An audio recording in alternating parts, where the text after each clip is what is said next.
Here's a video that's going to be very relatable to a lot of people. Look how high the property is to the left.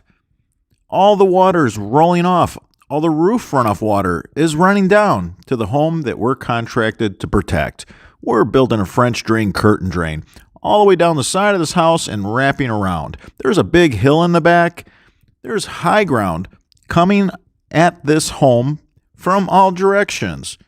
Well, if you find the perfect home in the perfect neighborhood with the perfect school district, don't let something like this discourage you. A good drain will remedy this problem. It's not a big deal. We're going to walk you through it. We're going to tell you all the things we did so that we build a really good drain system to protect the homeowner. We tied this into a storm drain. I did a video on core and tap, so I'm not going to bore you with that. We did use our HDPE coupler. That's shatterproof, guaranteed for life. It's going to last up to 500 years. It's pure virgin HDPE. It's the best coupler on the market. Now we're going to connect our royal blue HDPE virgin pipe, same thing, rated to last up to 500 years. It's not made out of recycled materials. Now make sure to pull this under your sprinkler lines when you put it in. This 4-inch system on 2% slope is going to move 200 gallons per minute. 4-inch pipe is capable of moving a lot of water. We wanted to go with a 4-inch pipe so that all that roof runoff that's coming off the neighbor's house, along with all the water coming off the neighbor's green belt area, along with the water that's falling on the side of this home, can all find its way to that storm drain quickly and efficiently. Now we're also going to put in a roof runoff system. We're going to put in a solid pipe. This one doesn't have any holes in it like the perforated pipe. And then we're going to tie them both together with a Y to one solid discharge line that goes to the city's storm drain. Now keep in mind, when you do 2% slope, you can get really, really deep in a hurry. But luckily, we had a lot of slope out to the street already because the developer designed this lot that way. That's how they planned on this draining. Unfortunately, grass holds water in it, and it's really hard to get it to drain. It doesn't drain like a parking lot, like an asphalt or cement parking lot. Now we have a perf pipe to the left. We had a solid pipe to the right. You can see the roof runoff system is solid. The perforated pipe is for the curtain French drain. We went ahead and we tied in a basin that's going to catch all the shingle gravel off the roof. We don't want this line to build up with shingle gravel. We want to be able to maintain it. Also, it'll be a nice place to access that system if we ever need to get inside it. We're going to tie a downspout in right here. We're going to show you the tie-in, and we're going to show you how we hooked up the gutter adapter. We're going to show you all the connection points. Now, always tape right here. You don't want this leaking right at the wall of your house. So with 4-inch pipe, we find it best to use a fitting that's going to help you make that bend. It don't really bend too well, especially our pipe, because it's extra heavy duty. It is the thickest sidewall on the market.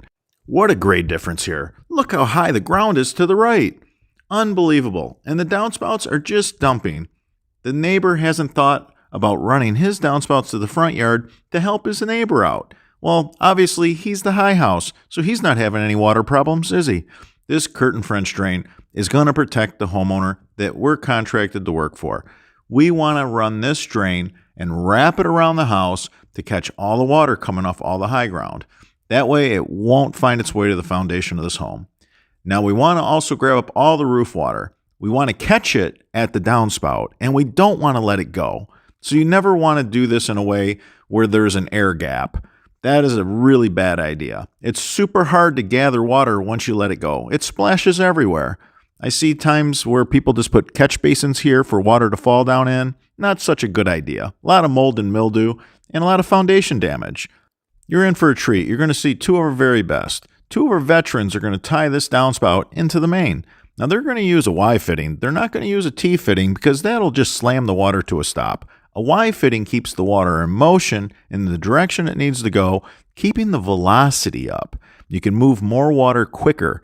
The guys are tying this main before they tie in the downspout. Notice how they took the Y and they tied it into the main, taped it, because it was easier to pick up and work with, and the last thing you do is tie in the downspout to the main. That's the correct way of tying a downspout into a main line. Notice how they're standing on a line as they backfill. They don't want the dirt to hit the pipe, push the pipe aside, and the dirt to fall under the pipe. They're going to lose their 2% slope. They worked really hard to get this system perfect, so they want to make sure that when they do the backfill, they don't compromise the system. Beautiful job. Beautiful job by a first-class team.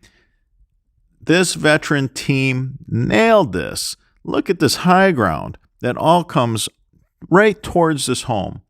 This curtain French drain that we wrapped around this house and around the corner into the backyard is going to grab up all the water. It's going to protect this home and preserve it. The homeowner is not going to have any issues. We're on 2% slope and we have 2 pipes. One's perforated for the curtain French drain and one's solid for these downspouts. We got vented downspouts. Vents are no different than when you vent your gas can and it pours faster. And we tied it in with Y's. We have everything going in the direction of flow. The guys did a beautiful job. Our 4-inch wide, super sticky, super stretchy 200-year plumbing tape is not only watertight, but it keeps tree and shrub roots out. So if somebody goes and plants landscape down the side of this house, we don't have to worry about it getting inside that fitting because that's how roots get in. That tape will protect that system better than any kind of glue. That super stretchy, super sticky, 4 inches wide tape is fantastic. And it's rated to last up to 200 years. Beautiful system. The guys made every connection methodically. 2% slope. Made sure to maintain that. Now they're working as a team to hold the pipe down as they put the stone in. Because corrugated pipe is so light, if you dump the stone on it and you don't hold the pipe down in place, the stone is going to push the pipe out of the way, and then it's going to go up and under the corrugated pipe, and it's going to ruin your 2% slope. It's going to really throw your system off.